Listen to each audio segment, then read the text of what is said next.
এতদূর পর্যন্ত আমি বলেছি জাপানের যে 4 থেকে 5 জন সৈনিক ওই বিমান দুর্ঘটনার প্রত্যক্ষদর্শী ছিলেন, তাদের যে সাক্ষ্য গ্রহণ করা হয়েছিল সেই সাক্ষ্যের কথা।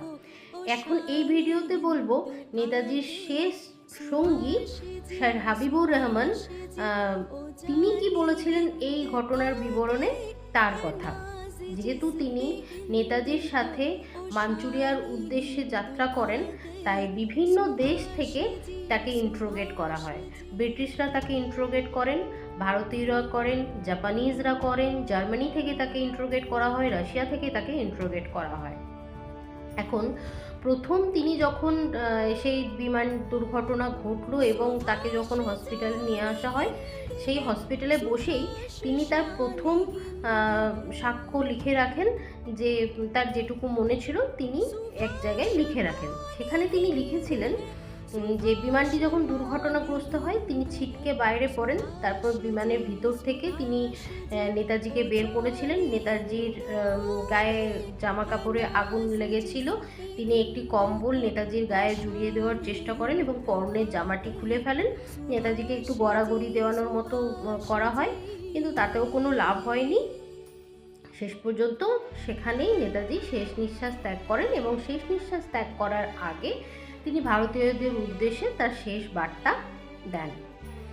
কিন্তু পরবর্তী ক্ষেত্রে ব্রিটিশরা যখন তাকে ইন্ট্রোগেট করেন, তখন তিনি বলেন যে না, তৎক্ষণাৎ নেতাজি মারা যাননি। নেতাজিকে হসপিটালে নিয়ে আসা হয় এবং হসপিটালে চিকিৎসাধীন অবস্থায় নেতাজি মারা যান। এখন প্রশ্ন হলো, আপনার সুপ্রিম ঠিক কোন সময় মারা গেলেন?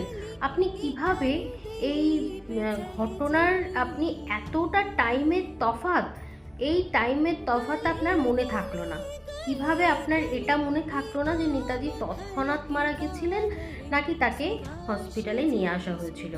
ব্রিটিশরা কিন্তু স্যার হাবিবুর রহমানের সাক্ষ্য ঠিক গ্রহণযোগ্য বলে মনে করেননি। তার সাক্ষ্যের সত্যতার বিষয়ে তাদের যথেষ্ট সন্দেহ হয় এবং পরবর্তী ক্ষেত্রে স্যার হাবিবুর রহমান যখন আইএনএতে তার কলিগদেরকে এই ঘটনার বিবরণ দেন, আইএনএতেও কিন্তু তার কথা কেউ বিশ্বাস করেননি। তিনি গান্ধীজিকেও এই কথা জানিয়েছিলেন, প্রথমে কিন্তু গান্ধীজিও তার কথা বিশ্বাস করেননি। পরবর্তী ক্ষেত্রে তিনি অবশ্য মত পাল্টান। এবার হাবিবুর রহমান স্যারকে নেতাজি সুভাষচন্দ্র বসুর দাদা শ্রী শরৎচন্দ্র বসু, যিনি পেশায় একজন ব্যারিস্টার ছিলেন, তিনিও কিন্তু ইন্ট্রোগেট করেছিলেন। তার প্রশ্ন উত্তর পর্ব শেষ হলে বেশ কিছুক্ষণ পর যখন স্যার হাবিবুর রহমান তার বাড়ি থেকে চলে যান, তার পুত্র শ্রী অমেয়নাথ বসু তার বাবাকে জিজ্ঞাসা করেছিলেন যে উনি কী বললেন। তার উত্তরে শ্রী শরৎচন্দ্র বসু জানান, ও সেটাই বলছে যেটা ওর সুপ্রিম চেয়েছে যে ও বলুক, মানে তার সুপ্রিম তাকে যেটা বলতে বলেছে ও সেটাই বলছে।